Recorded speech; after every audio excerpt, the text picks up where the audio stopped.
What if Harry refused Gryffindor and joined Slytherin? Let's explore it in the video.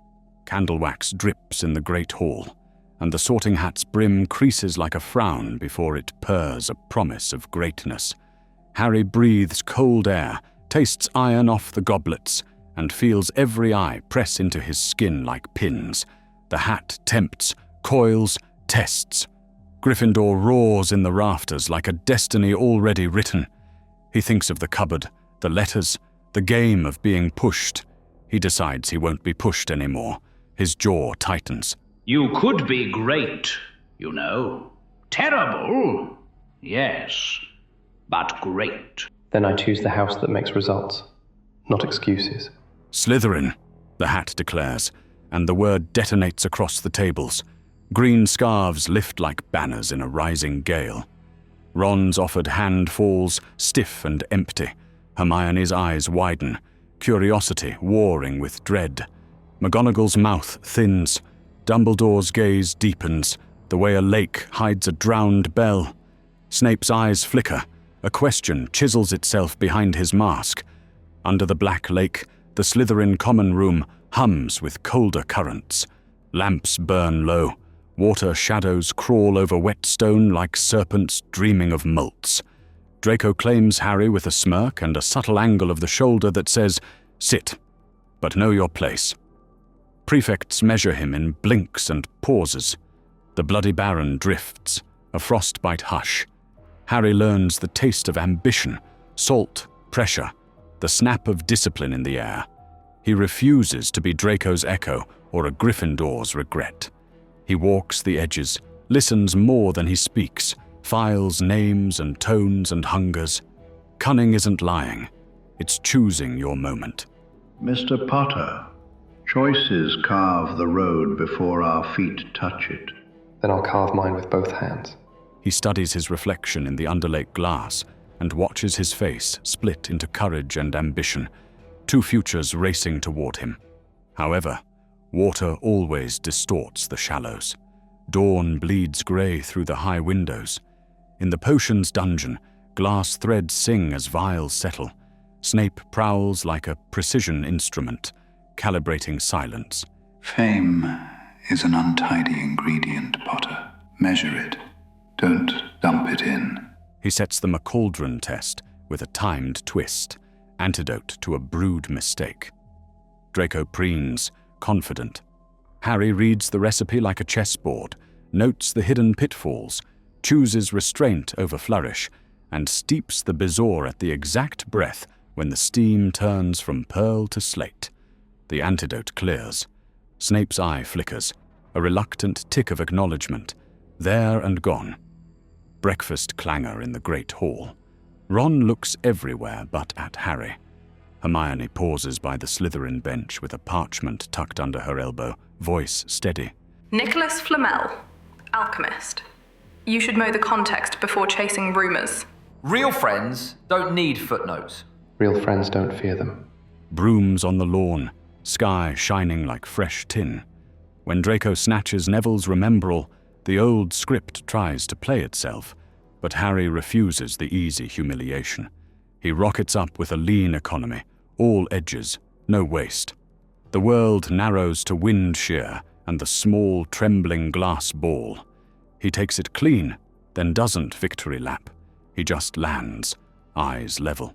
Snape is there before McGonagall can arrive, gaze clinical.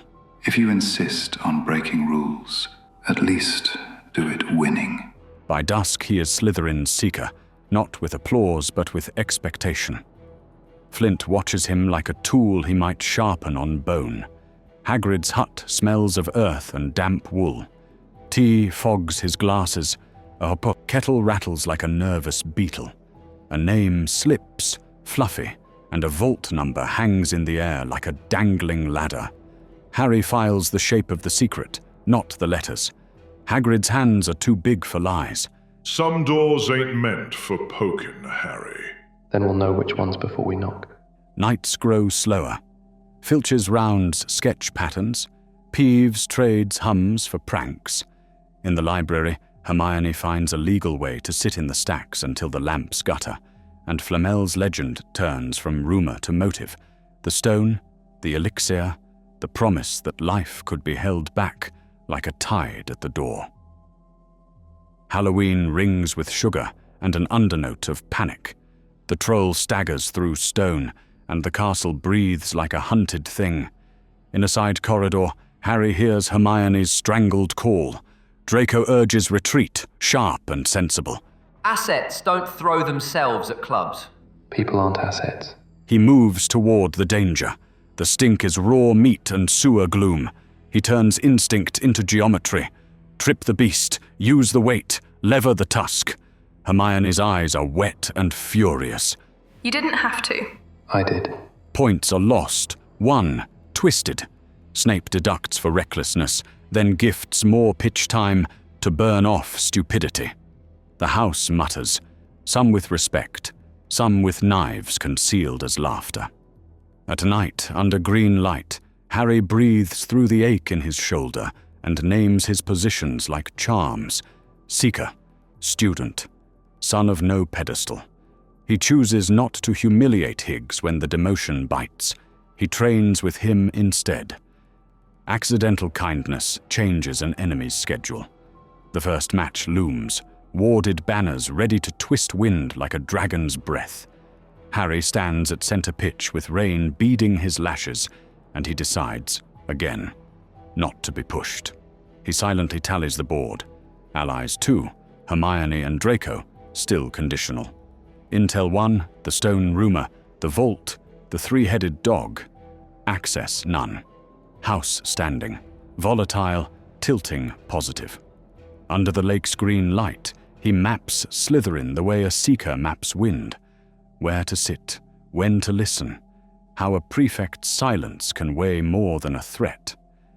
The Bloody Baron's chill passes over his shoulder like a winter promise, and he learns to leave rooms before shadows start counting. On the pitch, his hands learn the language of speed.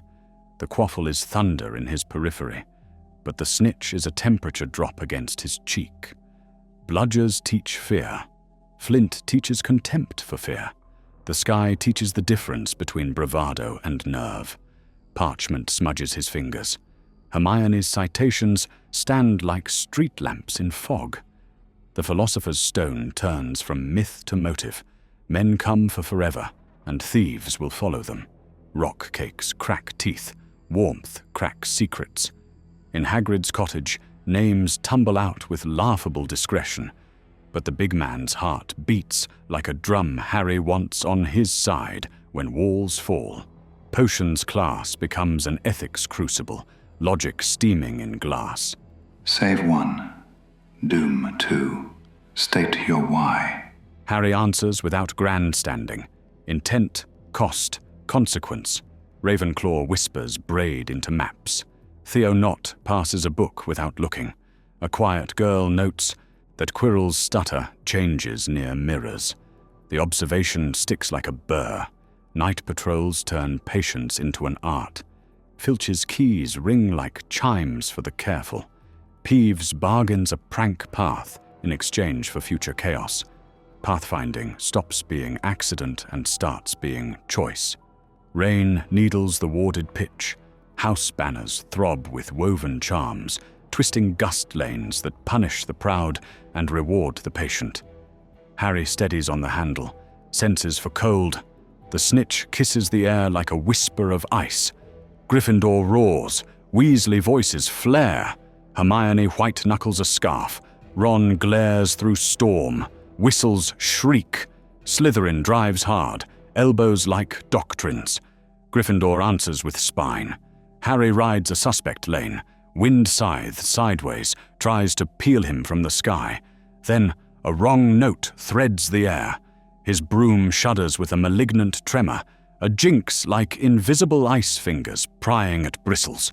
The world tilts, his stomach flips, he tastes copper. In the stands, Hermione's eyes narrow. Snape's lips move, hands still. Quirrell's eyes gleam too bright for rain. Harry fights the oscillation, choosing breath over brute force.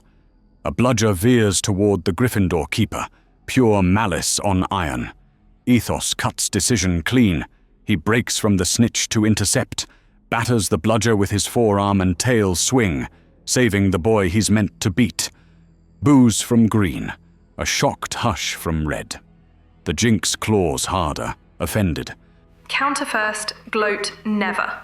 Blue sparks stitch a quiet firewall into the storm, and the broom's seizure eases by a hair. Harry drops into the low gust lane everyone mistrusts, where crosswinds are knives and visibility a rumor.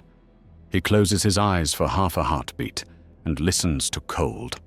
There. The snitch perches on a slip of air near the left hoop, invisible to eyes that insist on seeing. He dives like a thrown nail. The lane tries to twist his spine out. He leans wrong to go right, threads chaos like a needle in a drunk's hand. Fingers close on heatless gold. Impact slams his shoulder. Grass eats his breath. Rain applauds the pain. The stadium erupts. Slytherin cheers honed to points. Gryffindor fury simmers into a reluctant respect that tastes like salt on a split lip. Ron's hatred hardens into something colder than rivalry. Above, Dumbledore watches jinx lines unwind. Not at Snape, but elsewhere. Like string pulled from a web hiding under a good man's robes. Higgs mutters to anyone who will listen that Draco told the beaters to harvest ankles. Harry hears it in a corridor that smells like wet stone and competition. Win cleaner. Winning is the cleanliness. Not if you can't stand the mirror. He walks away, pain cabled across his shoulder, eyes on the long game. Night presses the castle into a whispering ship of stone. On patrol, because he refuses to sleep when the thread's not tightest, his scar warms with a sick familiarity. A voice vents through the soft places, oil on water. Power protects what you love. Reach first. He stops by a window where the black lake paints green light on his hands. He doesn't answer. He thinks. Stone is bait tied to a hook. The thief is hungry and patient. A sealed note comes to him by the long way. Crisp parchment, expensive ink. Draco's shrug a little too casual. From someone who believes you don't have to starve to stay noble. Promises coil inside. Tutors, artifacts, doors that open without knocking. Slytherin prestige if he helps secure the object for the protection of Hogwarts. It never names the stone, only circles it like a hawk riding a thermal. Snape corners him in a corridor, the way shadows sometimes decide to be teachers. Your talent will be spent, either by you or on you. I'm not a purse. No, you are a vault being cased. In the library, Hermione lays out her case in neat stacks of certainty. Tell Dumbledore, let adults guard adult fire. Her hands shake anyway. If we steal to stop a thief, we become proof that the thief's logic works. Draco counters in the damp under the lake, breath fogging. Slytherin doesn't wait at doors built by cowards. We take custody and decide terms. Harry hears both and hears the voice inside his scar whisper a future where he stands crowned in green, the castle applauding, the dark impressed. He imagines it and hates the way it almost fits.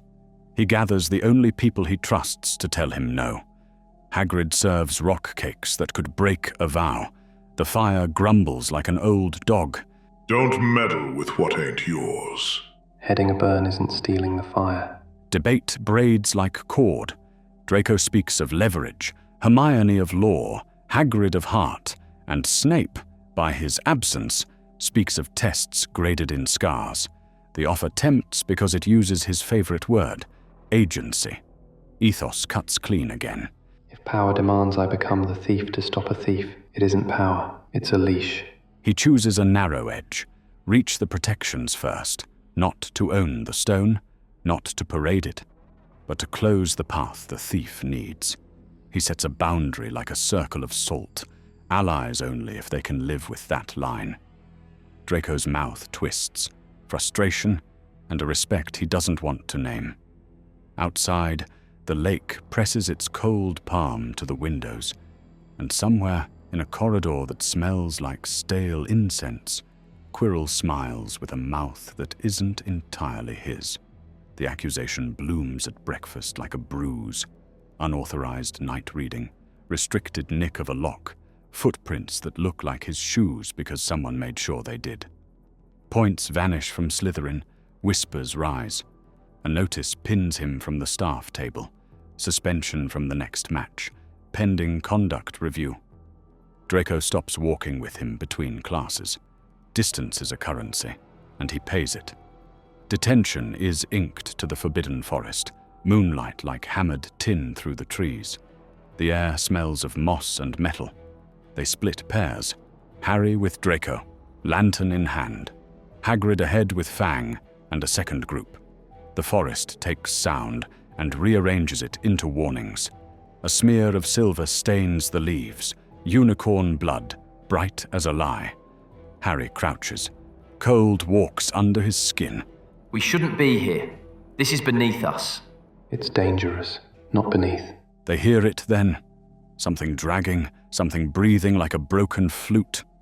A clearing opens like a mouth. The unicorn lies there. Too still, moonlight caught on its mane like frost. A cloaked figure hunkers over it, drinking.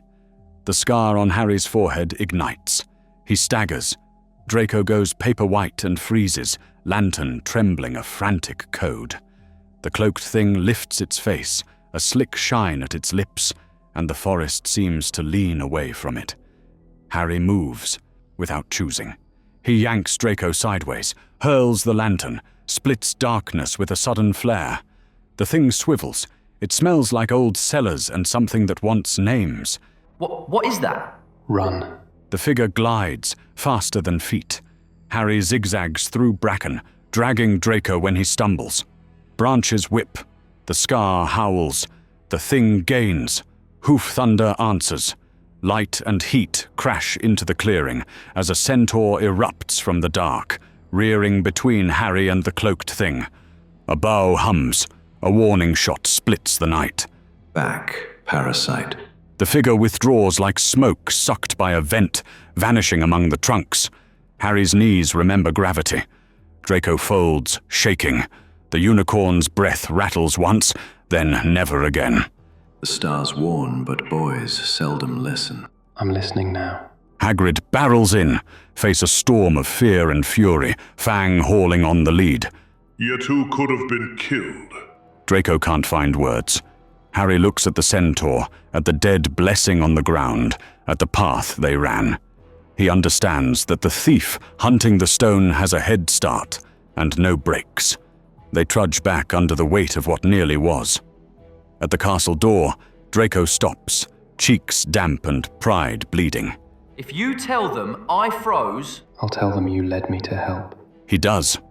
To McGonagall, to Snape, to anyone with quills and judgment. He lies cleanly to save something grimy from breaking altogether. Snape's mouth does a small, startled thing, and then remembers itself. Try not to make a habit of surviving what should kill you, Potter. The suspension holds. The points don't return. The forest's cold lingers in his bones. But Draco's eyes when they pass in the corridor are different. Gratitude knotted to debt, to something he can't file under advantage. The break isn't unbroken, but it's bound. He gathers the small, difficult coalition where walls won't listen. A quiet alcove of cool stone, the lake's green light puddling in the grout. He lays out what he knows and what he won't do. We get there first to close the door behind us. We don't keep what isn't ours. Hermione brings logic like flint and steel. She sketches the protections they can infer. A beast at the door, vines that hate panic, keys that fly, chess that punishes ego, potions that punish greed, a mirror that tempts. She drills them on rules until the rules are breath. Stillness solves devil's snare faster than fire, if you can make it. But bring fire anyway. Hagrid, guilty and huge, slides a wrapped bundle across the table. It is a flute whittled with clumsy love. For, music. Draco supplies a different currency. Misdirection charts, prefect routes, the hour when the bloody Baron haunts the far wing. He volunteers to carry the tune if Harry's hands need to be free. He doesn't look at Harry when he says it. Ambition without nerve is a decorative plate. Snape's patrols are predictable in the way thunder sometimes is, felt before heard. Harry maps the intervals, the blind corners, the tapestries that breathe. They set roles. Harry the Pathfinder and Seeker under stone. Hermione, logic and potions. Draco misdirection, pressure valve, counterweight to his own house. Hagrid an offstage contingency, a whistle and a watchman.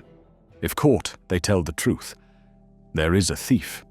If separated, they retreat or commit based on the next face they see. They divide the night into windows and the windows into breaths. Harry commits the plan to muscle and refusal. He pictures not a crown but a lock clicking home. Scoreboard allies. 4. Hermione, Draco, Hagrid, Firenze as a warning star. Intel. 2. Shape of protections, nature of the thief. Access artifacts. 1. Fluffy's lullaby. House standing, unstable but serviceable. Risk, rising like a tide against the key. The castle sleeps with one eye open. Harry, Hermione, and Draco move in its pupil, small and determined. The harp by Fluffy dozes under a charm. Harry swaps in Hagrid's flute. Draco's fingers shake against the holes, but he makes a song anyway, wobbly, honest. 3 heads sink by degrees. Breath rumbles like boulders sliding into dream. They lift the trapdoor and drop into cold. They fall into Devil's Snare. Panic tries to write itself into their muscles. Still, still, still. They obey, and the plant loosens its delight. Then she throws clean flame in a cupped palm to finish the argument. The vines scream back into stone. Draco breathes like he's been underwater. Charming. A corridor opens onto a room, alive with wings. Keys glitter in the dim, all of them hungry to slice fingers. Brooms stand ready. Harry mounts without thinking and listens for cold. He doesn't chase the obvious glint. He hunts for the small difference that feels like the snitch in fog. A bronze key with a bent wing that sighs against the air just wrong. He lets the wind teach his hands, then pins the thing clean and painless. The door admits them to a chessboard of stone and consequence. No Ron. No easy legend to borrow.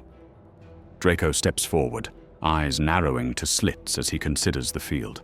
He plays Slytherin chess, elegant cruelty in service of victory, but with a new governor on the throttle. He shifts them into positions that risk him before Harry. Hermione takes the bishop's role and times her sacrifice to open a lane. Calculated. Move. She goes down with a grunt and a pride that won't accept pity. Harry starts to step into the classic hero's place for the final sacrificial strike. No, I owe death a debt already. He takes the hit, and the piece slams him sideways. He staggers, not broken. The king falls.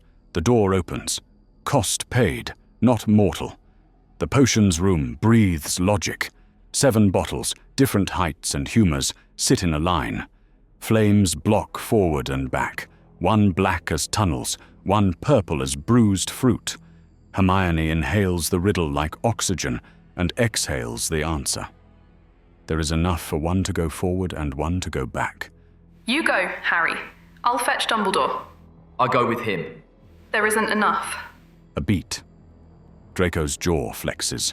He looks not at Harry but at the door ahead, at the reflection he fears and desires inside it. Then I'll find another way. He turns, takes the backward draft with Hermione, and vanishes into purple fire. Harry takes the forward swallow. It tastes like frost and honesty. He walks through black flame and into a room that doubles him. The mirror stands like a frozen lake. The chamber is lit by a light that isn't light, the green of the underlake, rippling without water. His reflection wears Slytherin laurels. Applause smokes through the room from spectators that are not there. He hates how right it looks. He hates that it doesn't look entirely wrong. At last. He steps out, and the scar burns like a brand. The stutter is gone. The eyes are not his alone. A voice moves through his mouth the way wind moves through a pipe. Greatness is a door. Slytherin gave you the key. A key isn't a crown. The air tightens. Quirrell flicks a hand, and glass hums. Mirror shards rise from the floor on threads of charm, each catching a different Harry, a different house, a dozen crowns. They orbit him like a slow storm. A ring of protection lines the floor. Quirrell's geometry, turning approach into pain. Look, there is a version of you that takes the gift and ends the starving. Ask, and it is yours. Harry looks, and the Underlake light gutters. When he looks away, from himself, from the crown, the light steadies. The room is telling the truth as best it can. He stands before the mirror and refuses to imagine possession. He refuses kingship and fame. He asks the mirror for a world in which the thief is stopped and the stone survives unused. Something passes through him like a hand through a curtain. A weight warms his pocket with a heat that isn't heat. He doesn't touch it. Give it to me. Come take it. Quirrell comes. Harry meets him, and their skins disagree. The contact sears. Quirrell screams, the sound peeling dust from rafters. The mirror shards jitter and fall. Voldemort rips free like a storm ripping off a roof, a face without body, a hate without seam.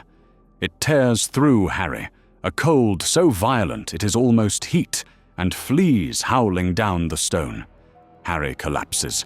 The room smells of burnt gloves and old breath. He is alone with the mirror and the stone, and the ring of a ward whose lines are broken. Footsteps slap stone, reckless, too quick to be a teacher's cadence. Draco stumbles in, left sleeve scorched, breath like a man who ran through rules and didn't bother to apologize. Tell me you didn't crown yourself. I didn't. Then we end this right. Across the chamber, black fire throbs. Hermione arrives through a second door, eyes bright with effort and fury. Snape's second path. He left a cleaner back door for anyone who could read the residue. Behind her, Dumbledore's robes thread the air like night made gentler.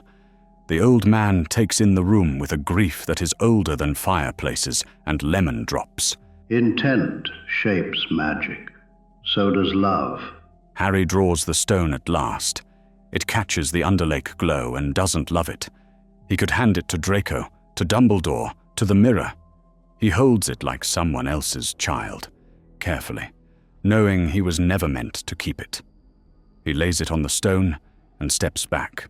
Destroy it. End the reason for this corridor. Quirrell lies crumpled, blistered where Harry touched. The choice to finish him would be easy and wrong. Dumbledore kneels instead, eyes on the boy who wanted to be a door. Mercy where possible, justice where necessary. He gathers the stone in a spell that sounds like goodbye. The chamber exhales as if released from a story that wanted to be endless and now has an end. The Underlake light swells, then steadies. The morality of the room approves. For the record, if you wanted a throne, this was your moment. He didn't take it. That's the point. They walk out together through clean corridors, Hermione already narrating to Dumbledore the route, the logic, the gaps Voldemort exploited. Draco says nothing and doesn't leave Harry's shoulder. Daylight bleaches the edges of everything sharp. Hospital wing linen smells like starch and second chances.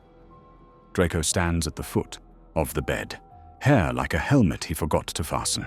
You could have told them I froze. You told them I fetched help. I told them what keeps you useful to yourself. Mercy number 1 is a story chosen to save a spine from snapping under its own weight. It plants a seed Draco will deny and water anyway. Staff gather. The stone is gone by decision. not theft. Dumbledore speaks of Flamel with a softness that makes strength sound like surrender and reveals itself as the opposite. Rumors yowl and die as the truth proves less dramatic and more expensive. Ambition and virtue are not enemies when guided. Harry stands up and publicly credits Snape's protections, naming their severity as proof of care rather than malice. The corridor loses one rumor, and Snape's eyes, for a heartbeat, lose one war. Try, Potter, to be less public about surviving me. Housecup balances differently. There is no theatrical, last-minute reverse that overwrites months of work. Slytherin wins on consistent performance, and a match Harry didn't even play in because he was suspended. Gryffindor boos, Ravenclaw evaluates and nods. Hufflepuff claps like weather. Steady, unbothered. A small reorder follows. Prefects recruit Hermione to a cross-house academic council. She accepts and writes bylaws before dinner. Draco retools beta tactics into something that wins without harvesting ankles. Flint pretends the shift was his idea. Harry drafts a pitch safety charter that nobody wants and everybody eventually uses. Mercy number 2 is public, not private. Harry refuses the crown of Slytherin Savior, refuses the whispers that make Snape the villain of a story he didn't write. He moves light where he can. The letter arrives on crisp parchment with a seal like a dare. Lucius Malfoy writes in the language of velvet knives, summer meeting, advantageous mentors, a way to make this year's controversies part of a more permanent ascent. The scar doesn't burn. It warms like a memory of cold. You don't have to answer. Maybe I do, just not the way he expects. The map of the castle redraws in his head. Fewer locked doors, more paths that don't require sneaking, some that require courage, some that require cunning. He will walk all of them and decide, again and again, not to be pushed. That's our theory. Harry in Slytherin, ambition tempered by mercy, turning corridors into choices instead of crowns.